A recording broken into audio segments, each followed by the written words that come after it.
Tub here. We are going to go over how to replace a pump on a hot tub. This is something you're undoubtedly going to have to do over the course of ownership.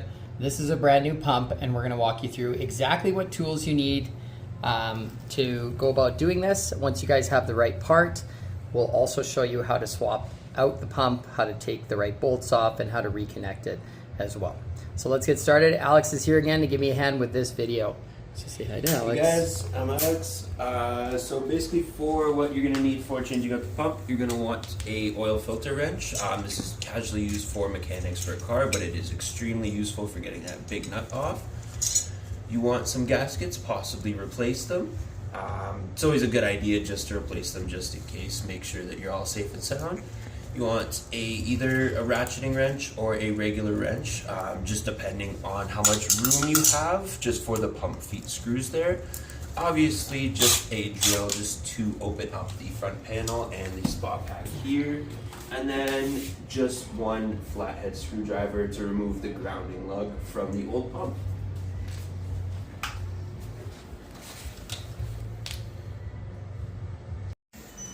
Okay guys, first step in the process is pretty straightforward. You do have to remove the panel or the front panel of the hot tub. In order to do so, you might have to take off your cover lifter. So one of the things we recommend to clients is to not have the cover lifter be bolted on to the same side as your spa pack, for the simple reasoning that those cover lifters bolt on and they're 15 bolts per side. So you'd have to remove 30 bolts in order to access this. Not the end of the world, but it's an extra step, and if it's minus 30 outside, obviously we're indoors, that could be something you may not want to do. Okay. So we went ahead and preemptively removed the front panel. For this specific application, I've grabbed a little bit of plastic just to chuck over that LED controller. Keep it safe, keep it away from moisture, keep the water out of it. Not the greatest placement on Calspa's parts, but hey, they can't do everything perfect. So we're gonna start off by loosening up the pump unit here, and we'll loosen up the top one as well.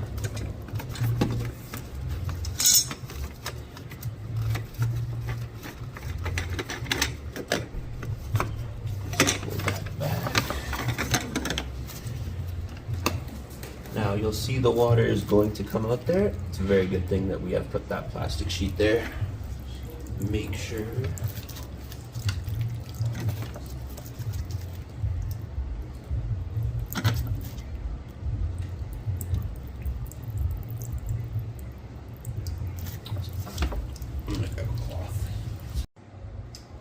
so next we can go ahead and remove the front panel of the spa pack, just the two screws up and down. Go ahead and pull that guy off, and we're gonna find the cord that plugs the pump into the spa pack. Best way that you can do that is just grab that pump cord here, pull on it, you can see it moving back here. Make sure you're following the right cord.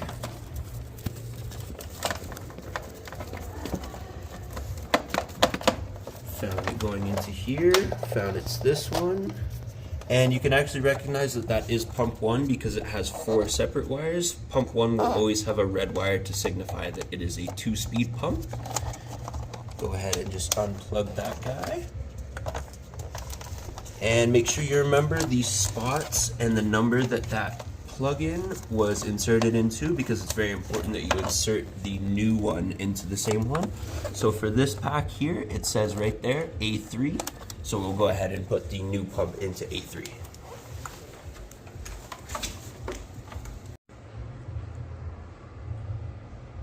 Okay guys, so the steps here, we're gonna be removing these bolts. You'll notice there's one right there and one over there. And just to make it fun for you, there's 2 more back here that also need to be removed. You can see those 2 bolts down there. So we're gonna go ahead and remove those bolts so that that thing's free, and we're gonna pull this pump out.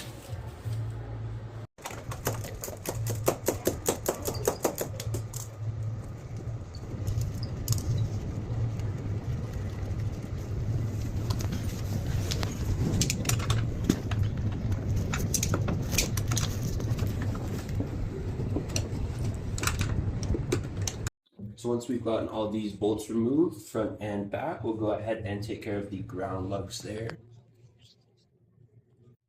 So you'll see for this specific application, there is one ground right there. Ground for our current pump actually passes through this ground lug, so we'll want to go ahead and loosen that one up, and then go ahead and loosen this one up as well. That will allow us to pull this ground through and get it out, and then reinstall it into the new pump.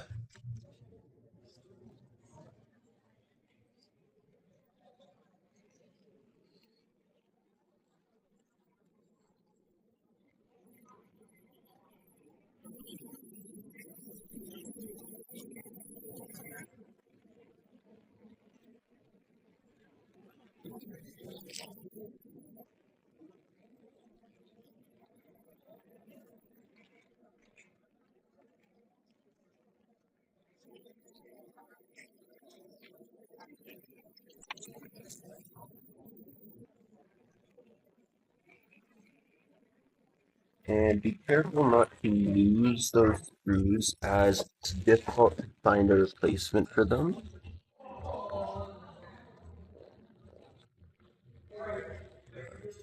Fell down there. Always just leave it threaded in about 2 or 3 turns.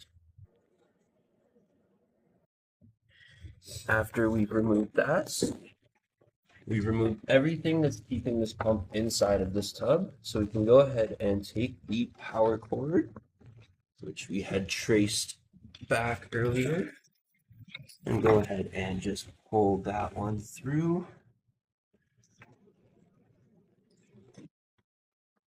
Guys, another piece is that this power cord might have some zip ties holding it in place.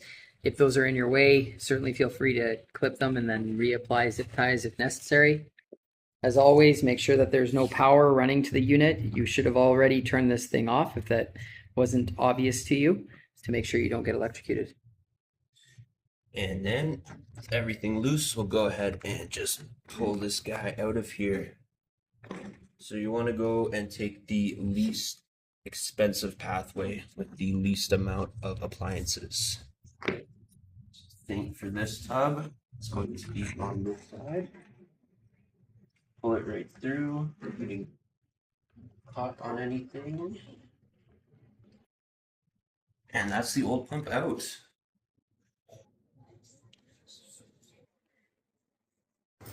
So we'll go ahead and take the new pump there and just get it back into the exact same spot that the old pump was in. Again, being very careful to not damage anything that's currently in the tub. As we're already replacing the pump, we want to be replacing anything else.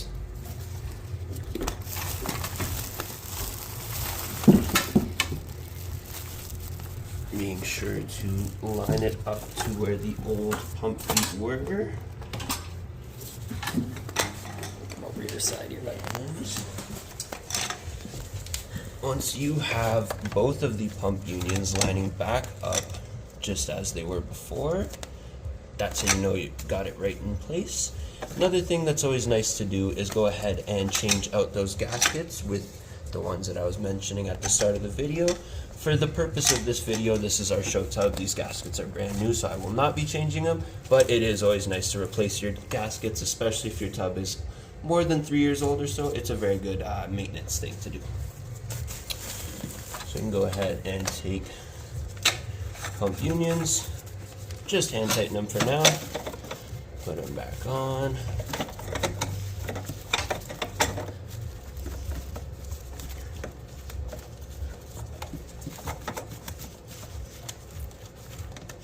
And it is very important to not forget to take your filter wrench from the start of the video and just give it a couple extra turns, just getting a little more than hand tight. Don't want to go too crazy with it, but also don't want it to be leaking. But there, should be good. Go ahead and take the old cord, run it behind where the cord was before, and we'll go ahead and place it in that same slot that it was in before. So go ahead and plug it back into A3. You'll know it's good when you hear a little tiny click of those two pins going in. Take this little cord holder, and we just want as little amount of cord in this spot pack as possible. As you can see, it's already pretty crowded. We don't want to crowd it up anymore. So right about there is looking good. Not too much, not too little, and it'll stay in place like that. And then we can go ahead, come over here and start threading back in these pump feet. Now it isn't always super important to find exactly where you had screwed it in before, as sometimes you can just create a new hole and it might actually be a lot easier for getting it in and out. Hopefully you won't have to get it out again though after replacing it.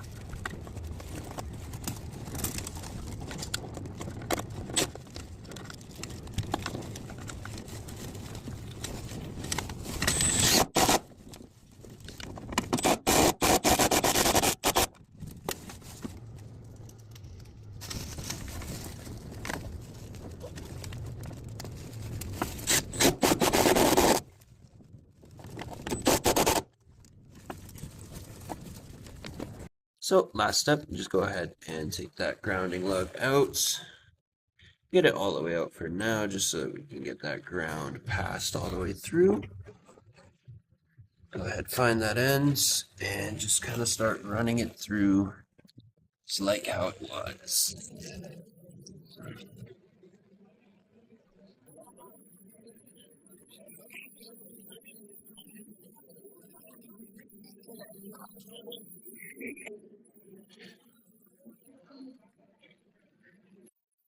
You want just enough that you can pass through that. 1-4 pump 2.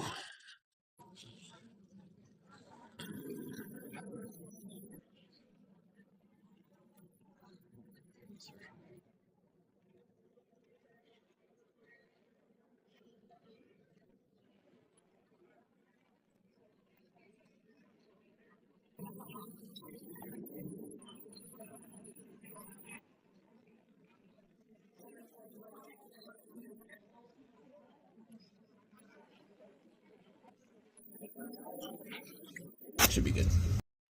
So once we have that ground passed through, just go ahead and start screwing it back in.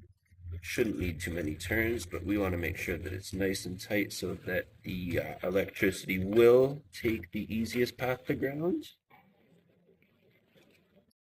So after 4 to 5 turns, roughly,